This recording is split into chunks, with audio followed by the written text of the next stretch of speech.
नमस्कार, 20 मिनट में 20 खबर में आपका स्वागत है। मैं हूं आपके साथ सुमित गुप्ता। हम अगले 20 मिनट में आपको देश दुनिया की 20 ऐसी खबरें बताने वाले हैं जो इस वक्त न केवल सुर्खियों में है बल्कि दिलचस्प और अहम भी है। तो चलिए शुरू करते हैं 20 मिनट में 20 खबरों का सिलसिला। सबसे पहले देखते हैं राजस्थान की कौन कौन सी खबर इस वक्त अहम है। बीकानेर में घर के आगे गाड़ी खड़ी कर अगर आप ये सोचते हैं कि आपकी गाड़ी सुरक्षित है तो फिर आपके लिए ये खबर सावधान करने वाली है, क्योंकि हो सकता है आपकी गाड़ी पर भी किसी की नजर लगी हो। गौर से देखिएगा, सीसीटीवी में रिकॉर्ड हुई अंधेरी रात की इन तस्वीरों को। बीकानेर के खाजूवाला के वार्ड नंबर 2 का इलाका है ये।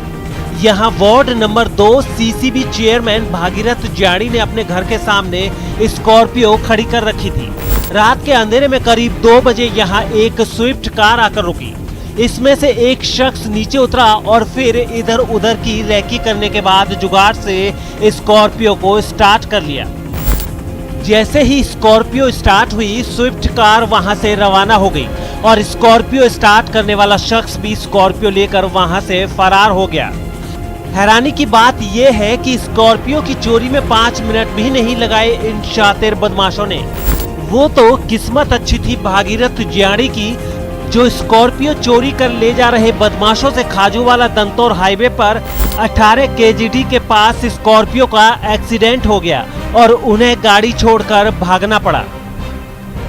भागीरथ ज्याड़ी की शिकायत पर पुलिस ने जब गाड़ी की तलाश शुरू की तो उन्हें वो गाड़ी हादसे वाली जगह क्षतिग्रस्त हालत में मिल गई। पुलिस अब पूरे मामले की जांच में लगी है और इस सीसीटीवी फुटेज की मदद से बदमाशों की तलाश में जुट गई है। जो लोग बच्ची के हाथों से मोबाइल छीन ले गए थे, अब वो पुलिस की गिरफ्त में है। सोचा था बच्ची के हाथों से मोबाइल छीनते उन्हें कोई नहीं देख रहा, लेकिन तीसरी नजर ने उन्हें पहचान लिया और पहुंच गए दोनों हवालात में। मोबाइल छीनकर फरार होने और पकड़े जाने की यह खबर अजमेर के रामगंज इलाके की है, जहां 3-4 दिन पहले 8 साल की एक बच्ची अपने घर की दहलीज पर मोबाइल देख रही थी। तभी गली में एक मोटरसाइकिल पर 2 लोग आए और बच्ची के पास अपनी बाइक रोक दी। मोटरसाइकिल पर पीछे बैठे शख्स ने इधर उधर देखा और फिर वो बच्ची के हाथों से मोबाइल छीनकर बाइक से फरार हो गया। मोबाइल छीनते वक्त इन दोनों को लगा था कि इन्हें कोई देख नहीं रहा, लेकिन वहां लगे सीसीटीवी में इनकी तस्वीरें रिकॉर्ड हो गई और महज 48 घंटे में पुलिस ने इन्हें गिरफ्तार कर लिया। साथ ही छीना हुआ मोबाइल भी बरामद कर लिया गया है। ये बच्ची के हाथ में से 2 लड़के मोबाइल छीन के भगे थे, जिसको पुलिस ने बड़ी तत्परता से 24 घंटों के दौरान अरेस्ट किया है और उसे मोबाइल भी बरामद कर लिया है। कोटा में गैस एजेंसी के ऑटो से सिलेंडर चोरी होने की वारदात का वीडियो सामने आने के बाद पुलिस ने 2 लोगों को गिरफ्तार कर लिया है। तत्परता दिखाते हुए 2 आरोपियों को गिरफ्तार किया गया है। गिरफ्तार लोगों में से एक सिलेंडर चोरी करने वाला और दूसरा चोरी का सिलेंडर खरीदने वाला है। आपको बता दें कि कैनीपोल इलाके में जिस वक्त सिलेंडर डिलीवरी बॉय अपना ऑटो रोककर सिलेंडर डिलीवर करने गया था, उसी वक्त स्कूटर से आया एक शख्स मौका देखकर ऑटो से एक सिलेंडर निकालकर फरार हो गया। लेकिन सिलेंडर चोरी का ये पूरा मामला वहां लगे सीसीटीवी में रिकॉर्ड हो गया और फिर पुलिस ने इस वीडियो से सिलेंडर चोरी करने वाले शख्स का पता लगा लिया। कुछ ही घंटों में पुलिस ने सिलेंडर चोरी करने वाले श्रीपुरा के रहने वाले कुणाल शर्मा को गिरफ्तार कर लिया। साथ ही पुलिस ने चोरी का सिलेंडर खरीदने वाले सैयद आमिर को भी गिरफ्तार कर लिया। इसके साथ ही आरोपियों के कब्जे से चोरी का सिलेंडर भी बरामद कर लिया गया है।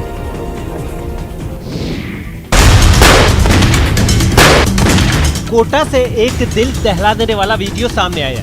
वहां कुछ बदमाशों के ताबड़तोड़ फायरिंग करने से हड़कंप मच गया।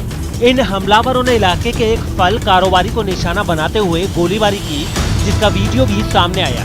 इस वीडियो में एक बदमाश कारोबारी की तरफ ताबड़तोड़ गोलियां दागता नजर आया। उसने एक के बाद एक कई गोलियां दागी। इस दौरान उसके 2 साथी मोटरसाइकिल पर उसका इंतजार कर रहे थे। गोलियां खत्म होने के बाद बदमाशों ने अपने दूसरे साथियों को भी बुला लिया।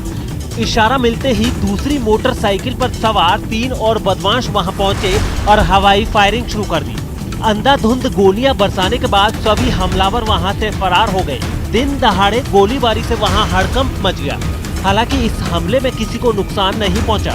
मामले की जानकारी मिलते ही पुलिस घटना वाली जगह पर पहुंच गई और हमलावरों की तलाश शुरू कर दी। जो आड़ती हैं उनके ऊपर अज्ञात व्यक्तियों ने फायरिंग की है और फायर करके 2 मोटरसाइकिलों पर भगे हैं। करीब 6 लोग हैं, उनकी तलाश कर रहे हैं। सीसीटीवी कैमरे फुटेज वगैरह तलाश रहे हैं और उनका जो हुलिया है उसके आधार पर हमने नाकाबंदी कराई है।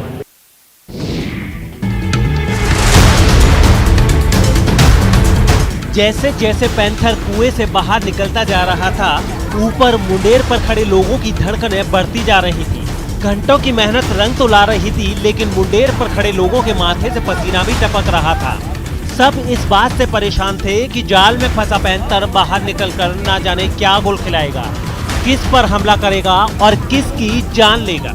पैंथर को कुएं से बाहर निकालने की ये तस्वीरें सवाई माधोपुर के शेरपुर कस्बे से आई हैं, जहां ये पैंथर 60 फीट गहरे कुएं में गिर गया था। पैंथर के कुएं में गिरने की खबर जैसे ही गांव वालों को लगी, उन्होंने वन विभाग की टीम को इसकी खबर दे दी। पैंथर की जान मुश्किल में है। इस खबर से वन विभाग के अधिकारी भी परेशान हो गए और आनन फानन में वो रेस्क्यू टीम के साथ मौके पर पहुंचे।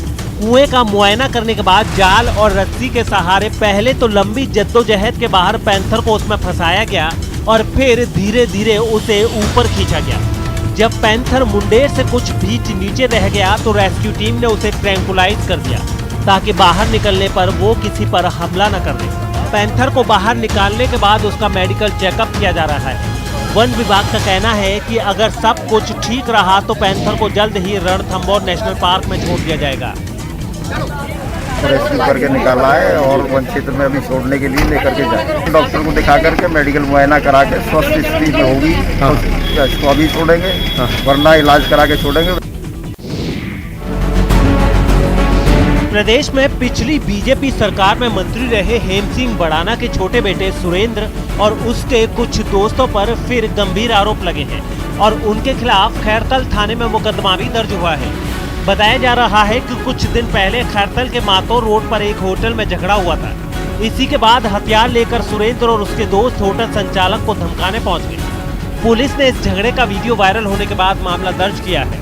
हालांकि वीडियो वायरल होने के बाद होटल संचालक के पक्ष में 3 लोगों को गिरफ्तार किया गया है। दरअसल शनिवार शाम को ठाकुर की हवेली होटल में चलने वाले स्टार बियर बार संचालक से कुछ लोग खाना पैक कराने पहुंचे। यहाँ लेन देन को लेकर दोनों के बीच झगड़ा हुआ और फिर दोनों पक्षों के लोग हथियार लेकर एक दूसरे से भिड़ गए।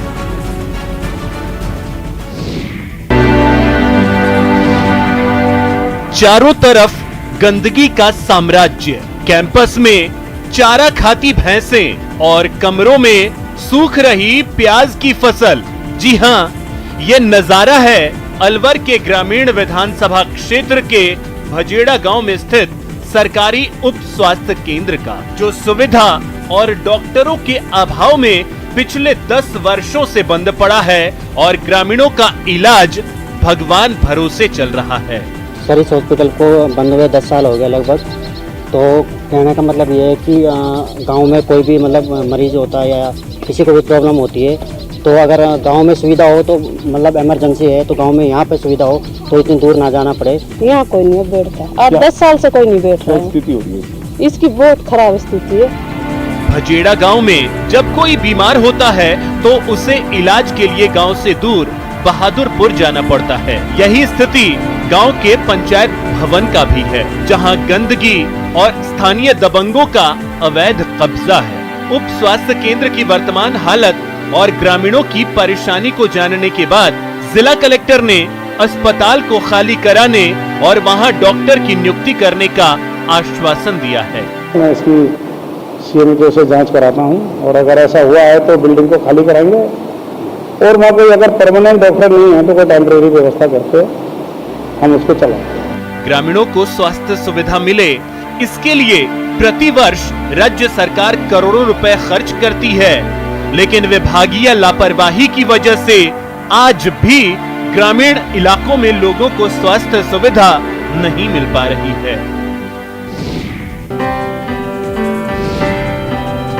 धार्मिक पर्यटन के क्षेत्र में अहम स्थान रखने वाले बीकानेर जिले के कोलायत का महत्वपूर्ण स्थान है कपिल सरोवर।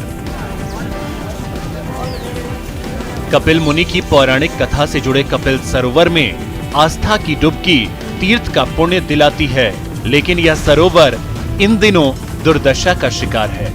पूरे सरोवर में पानी की जगह कमल की बेल ने पैर पसार लिए हैं। 3 साल पहले इस कोलायत तालाब की पूरी हमने खुदाई करवाई थी, उस समय भी इसकी यही हालत थी। ये सरकार की उदासीनता है। जो भी धार्मिक स्थल है उनकी तरफ ये गवर्नमेंट इसका ध्यान नहीं है पूरा। लाखों लोग यहाँ आस्था से जुड़े हुए हैं। यहाँ से राजस्थान में पुष्कर के अलावा कोलायत के इस सरोवर की भी तीर्थ के रूप में बड़ी मान्यता है। हर साल लाखों श्रद्धालु यहाँ पुण्य कमाने पहुँचते हैं, लेकिन प्रशासन की उदासीनता के कारण कपिल सरोवर दुर्दशा का शिकार है। श्रद्धालु आस्था की डुबकी लगाए बिना ही वापस लौट जाते हैं। कपिल सरोवर पश्चिमी राजस्थान का हरिद्वार कह लेने वाला है, लेकिन यहाँ पे राजस्थान के मंत्री है चाहे केंद्र के मंत्री है, वो 1% भी इस पर ध्यान नहीं दे रहे हैं। लगातार इसकी स्थिति खराब हो रही है। उम्मीद है शासन प्रशासन के लोग धार्मिक आस्था के प्रतीक कपिल सरोवर के महत्व को समझेंगे और श्रद्धालुओं की भावनाओं का सम्मान करते हुए इसके विकास के लिए जरूरी कदम उठाएंगे, ताकि आस्था के आधार के साथ साथ विरासत की थाती भी बची रहे।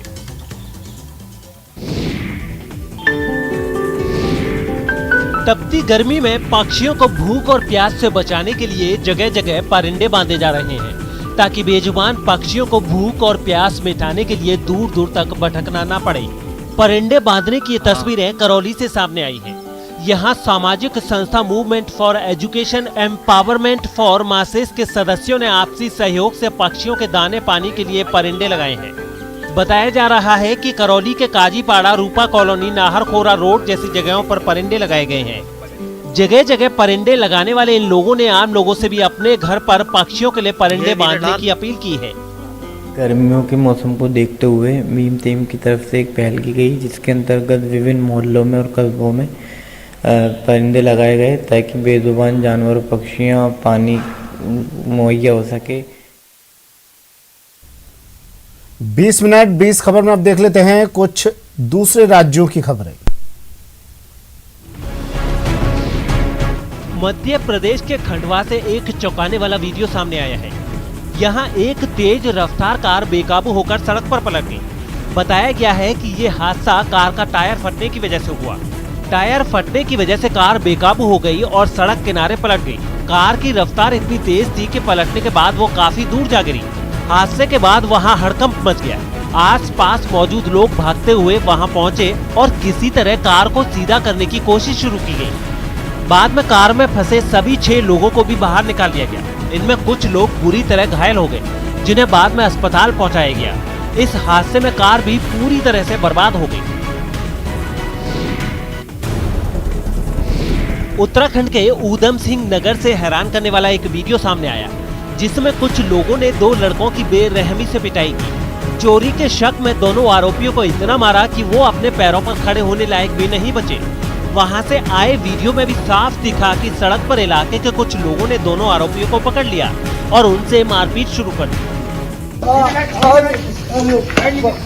भीड़ में शामिल कुछ लोगों ने दोनों लोगों की लकड़ी के डंडे और पानी के पाइप से जमकर पिटाई की। तोड़ के पैसे निकालते हैं दिन में। दोनों आरोपियों की इतनी पिटाई हुई कि उनमें जमीन से उठने तक की हिम्मत नहीं बची। मारपीट से बचने के लिए एक आरोपी ने खुद के बेकसूर होने की दलील भी दी। चोरी के शक में मारपीट के इस मामले के सामने आने के बाद पुलिस भी एक्शन में आ गई। जिनके द्वारा भी ये कृत्य किया गया है उनके विरुद्ध तत्काल वैधानिक कार्रवाई की जाएगी। मारपीट के दौरान वहां जुटे लोगों ने आरोपियों को बचाने के बजाय तमाशबीन बनना बेहतर समझा। उत्तर प्रदेश के बस्ती जिले से हैरान करने वाली तस्वीरें सामने आई हैं। वहां पर चुनावी रंजिश में 2 पक्षों के बीच जमकर मारपीट हुई, जिसमें एक आदमी की मौत हो गई और 6 लोग गंभीर रूप से घायल हो गए। इस मारपीट का एक वीडियो भी सामने आया है, जिसमें दोनों पक्षों के लोग एक दूसरे पर लाठियों से हमला करते दिखाई दिए। मारपीट की खबर लगते ही एक बुजुर्ग भी दौड़ते हुए मौके पर पहुंचा और इस विवाद में कूद पड़ा। इस झगड़े में एक लड़की भी दूसरे पक्ष के लोगों से लाठी छीनने की कोशिश करती नजर आई, मगर मारपीट कर रहे लोगों ने उस लड़की को भी नहीं बख्शा। कुछ देर बाद जब झगड़ा शांत हुआ तो वहां घायलों के घरों में चीख पुकार के आवाज सुनाई देने लगी।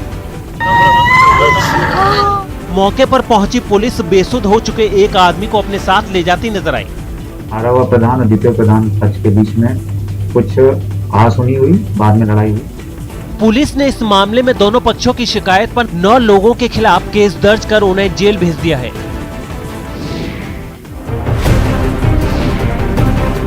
उत्तर प्रदेश के कासगंज से रोंगटे खड़े कर देने वाला एक वीडियो सामने आया है। वहां चलती कारों पर कुछ लड़कों ने जान जोखिम में डालकर कई स्टंट किए। इस वीडियो के वायरल होते ही इलाके में हड़कंप मच गया, क्योंकि इस खतरनाक स्टंट के दौरान किसी की भी जान जा सकती थी। वहां से सामने आई तस्वीरों में कुछ लड़के हाईवे पर चलती हुई 3 कारों में सवार दिखे। इनमें एक कार की खिड़कियों से 3 लड़के अपने शरीर का आधा से ज्यादा हिस्सा बाहर निकाले नजर आए, जबकि एक लड़का उसकी छत पर खड़ा दिखाई दिया। इतना ही नहीं, इस कार के साथ चल रही एक दूसरी कार की छत पर भी एक लड़का खड़ा हो गया और उसने स्टाइल दिखाने की कोशिश की। हालांकि गाड़ी की तेज रफ्तार की वजह से वो ज्यादा देर तक खड़ा नहीं रह सका और वहीं बैठ गया। इस बीच कार की खिड़कियों पर लटके 2 लड़कों ने जान जोखिम में डालकर सेल्फी ली और फिर उन्होंने इस स्टंटबाजी का वीडियो भी बनाया, जिसे बाद में सोशल मीडिया पर भी वायरल कर दिया। उत्तर प्रदेश के मुरादाबाद से चौंकाने वाली तस्वीरें सामने आई। वहां समाजवादी पार्टी के एक कार्यक्रम में कोरोना नियमों की जमकर धज्जियां उड़ाई गई। यहां पार्टी कार्यकर्ताओं ने हाल ही में महानगर अध्यक्ष बने शाने अली शानू के स्वागत में इस कार्यक्रम का आयोजन किया, लेकिन इस जोश में कार्यकर्ताओं ने कोरोना के किसी भी नियम की परवाह नहीं की। नए महानगर अध्यक्ष के आने से पहले ही पार्टी दफ्तर में सैकड़ों कार्यकर्ता इकट्ठा हो गए। दफ्तर के बाहर भी उनके स्वागत में भीड़ उमड़ पड़ी। हैरानी की बात ये रही कि सोशल डिस्टेंसिंग तो दूर, किसी ने वहां मास्क पहनने की भी जरूरत नहीं समझी। कोरोना के खतरे के बावजूद कई कार्यकर्ताओं ने तो वहां मोटरसाइकिल रैली भी निकाली।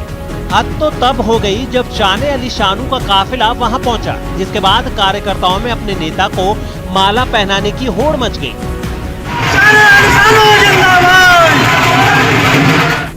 पार्टी दफ्तर में भी यही तस्वीर देखने को मिली। वहां बैठने के लिए तय दूरी का इंतजाम ही नहीं था। नेताओं ने भी इस मुद्दे पर कोई आपत्ति नहीं जताई। वो तो इस कार्यक्रम में जुटी भीड़ को देखकर इतने खुश हो गए कि अपने कार्यकर्ताओं को शाबाशी देते नहीं थके। ये जोश 2022 तक कायम रखना है। शहर में समाजवादी पार्टी ने 2 जगहों पर इसी तरह के कार्यक्रम किए, लेकिन पुलिस और प्रशासन को इसकी खबर तक नहीं हुई।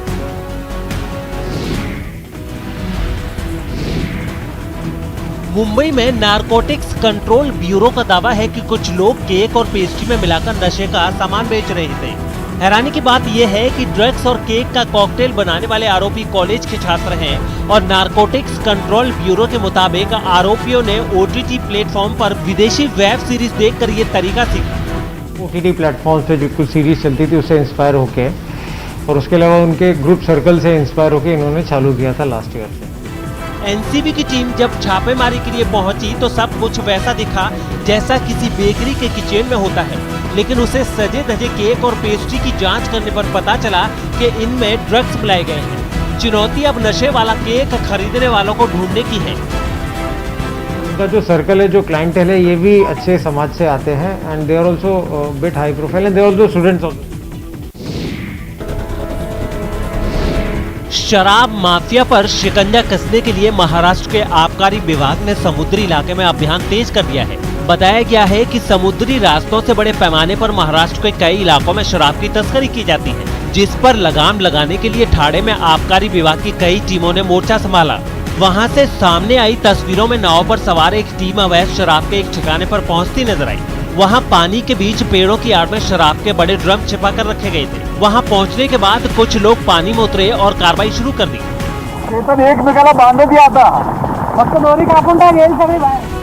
इसी तरह दूसरे इलाके में भी आबकारी विभाग की टीम ने वहां छिपाई गई अवैध शराब को नष्ट किया। बताया गया है कि भारी बारिश के बीच चलाए गए अभियान में पिछले 2 दिनों में करोड़ों रुपए की शराब नष्ट की गई है। ऐसे निर्मित केंद्र है वहाँ भी वो कार्रवाई करें। आबकारी विभाग ने नावों के जरिए शराब तस्करों पर शिकंजा कसने के अभियान में तेजी लाने के संकेत भी दिए हैं। मांगने वाले का हुलिया ऐसा हो तो फिर देने वाले को जेब ढीली करनी ही पड़ती है। डिमांड स्पेशल नहीं होती, जो खुशी खुशी जितना दे दे ये मडमैन उससे उतना ही लेता है। नमक तेल भर जब पैसे मिल जाते हैं तो मडमैन निकल पड़ता है सब्जी मार्केट। हर एक दुकान पर जाता है, सब्जी लेता है, किलो 2 किलो नहीं, पाव भर या 100 ग्राम भी नहीं, जो जितना दे दे उतना ही नहीं। दुकानदार बिजी हो तो मडमैन खुद भी उठा लेता है अपने हिसाब से कुछ सब्जियों से दोना भर जाता है तो फिर मडमैन निकल पड़ता है फिश मार्केट की ओर। यहाँ भी हर एक दुकान पर पहुँचता है ये, लेकिन इस बार मामला जरा बदल जाता है। मडमैन को मछलियाँ बहुत भाती हैं, लिहाजा वो अपने हिसाब से मछलियाँ लेता है। कोई छोटी देता है तो फटाक से बदल लेता है, पसंद ना आए तो फट से बदल लेता है, और जो ना दे उसे अपने अंदाज में देने को मजबूर कर देता है। मडमैन की ये तस्वीरें त्रिपुरा की राजधानी अगरतला से आई हैं, जहां अलग अलग आवाज निकालने में माहिर शंकर डे नाम का यह शख्स अक्सर अपने शरीर पर गीली मिट्टी लपेटकर बाजार पहुंच जाता है, अपनी आवाज से लोगों का दिल बहलाने, अपने और अपने परिवार के लिए रोटी का इंतजाम करने। वैसे शंकर डे की एक और दलील है कि मिट्टी लगाने से कोरोना वायरस भी पास नहीं फटकता। मिट्टी लगाता हूँ, वायरस सामने ना आए, फिर कुछ पैसा मिल जाए, उसी लिए मिट्टी लगाता हूँ। मिट्टी तो आज से नहीं लगाऊं, बहुत दिन से मिट्टी लगाऊं। शंकर डे की इस कलाकारी और मांगने के इस अनोखे तरीके की वजह से यहाँ के लोग इसे मडमैन के नाम से जानते पहचानते हैं। वैसे शंकर डे का कहना है कि मिट्टी उसके लिए जीवन जैसी है, ना लगाए तो ऐसा लगता है जैसे सांस ही नहीं आ रही है। कि मैं भी अगर एक बार मिट्टी नहीं लगाए ना तो मुझे ऐसा लगता है जैसे मैं सो नहीं लगा हूँ, मेरे को क्या हो जाता है, मिट्टी ऐसा हो गया मेरे शरीर को। मिट्टी लगाने से मेरे को मेरा जो शरीर है वो सुस्त होता है। नगर विकास न्यास कोटा द्वारा आवासीय एवं आवासीय